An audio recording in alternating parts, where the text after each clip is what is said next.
Hey guys, maybe you could help me with the dilemma that I'm having. You know, my daughter's birthday's coming up and I asked her what kind of cake she wants. She told me one with all of her favorite things in it, and so I made a list of some of her favorite stuff, but I don't know, you tell me. Vanilla cake, chocolate frosting, strawberries, okay, orange juice, pickles, olives, and fish tacos. Ooh. You know, on second thought, maybe it would be better just to keep it simple.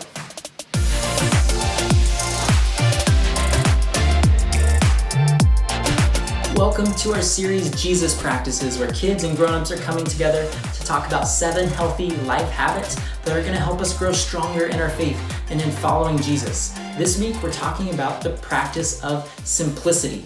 Now, keeping your life simple can take many different forms in the areas of your life, whether it be the activities that you plan for the week, the clothes that you have in your closet, or the words that you speak.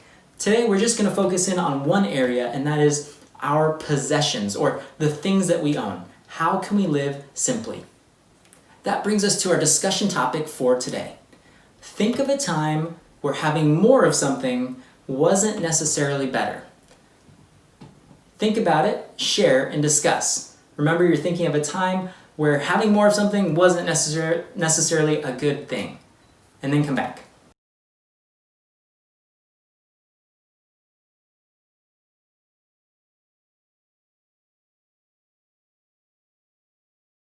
Maybe for some of you guys, you thought about having too much homework, or too much salt on your food, or too much sunshine and you got a sunburn. It seems to be that having more of something isn't necessarily a good thing. In fact, sometimes it can make us sick or unhealthy or worried or overwhelmed. If we practice simplicity and are able to live a simple life, we'll have more peace and we'll be healthier people. Now, Jesus is our example for this practice as well. As Jesus was traveling and doing ministry, he didn't have a lot of stuff. He didn't own much or even have very much money for that matter. And when it came to money and stuff, Jesus often warned about the dangers of caring too much about our possessions or the money that we have. It reminds me of a story that Jesus told.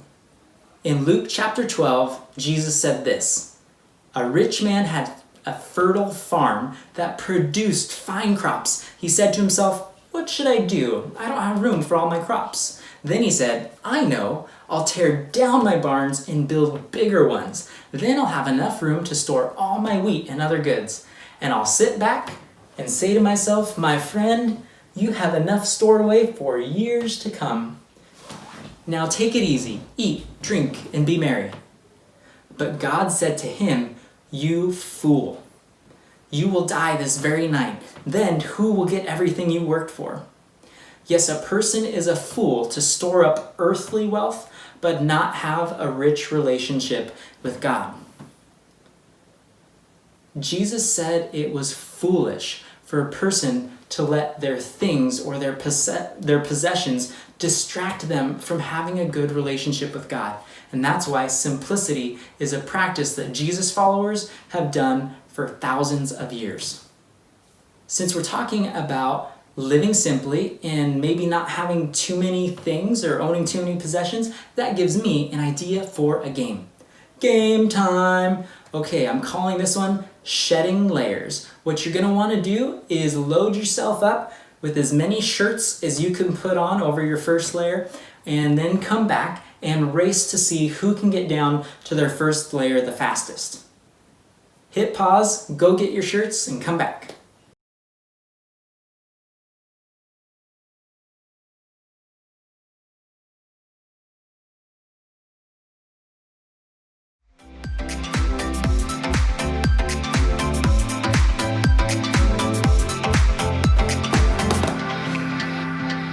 All right, now that you guys have your extra layers on, let's practice living simply by maybe getting rid of a few of the extra things that we've accumulated.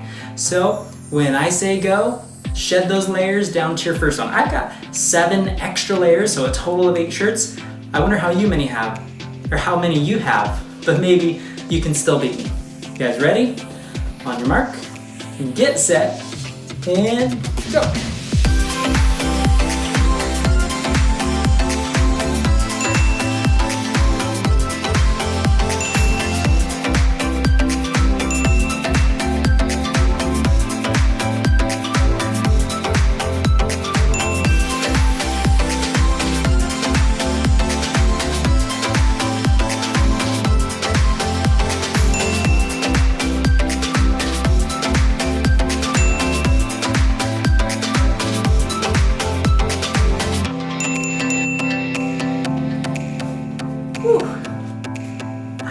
about you guys, but I can say I feel a lot more comfortable now just having the one layer.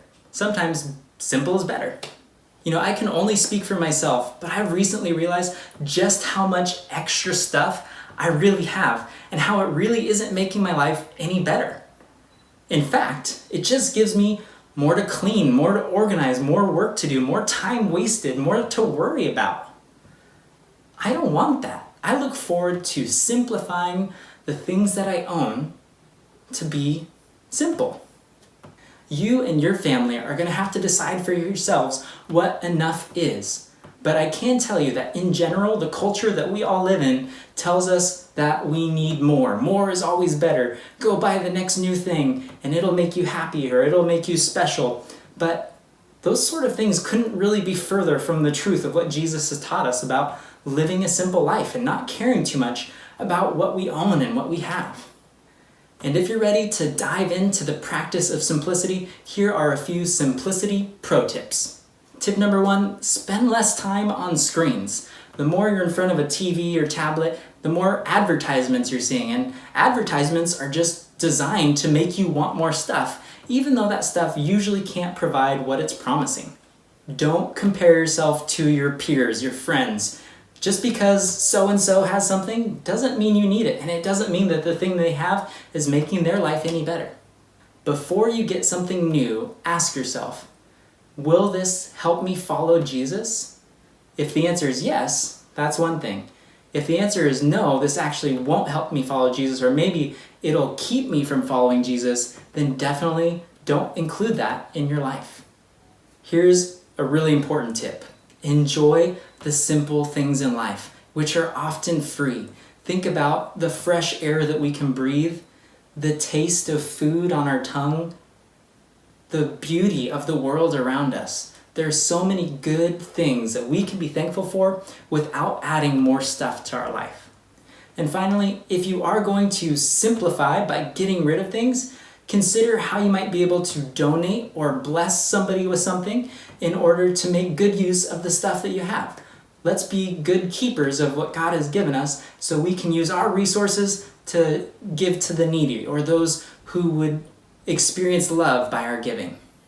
And now time for our practice for this week.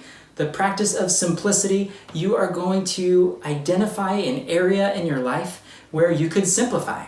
My own example is I've recently looked at my closet and pulled a lot of stuff out of there, a lot of clothes that I decided I don't need really, and I can live a lot more simply. And now I'm going to be able to donate a lot of those clothes. For you, it might be your closet, it might be your dresser drawers, it might be your toy collection that you have. Whatever it is, if you have something that you can donate or give to somebody to bless them while simplifying your life, that's awesome. If you have just enough already, then keep everything you have. If you have an abundance, share with others. That's it for this week, everybody. Stay connected. Love you all. God bless.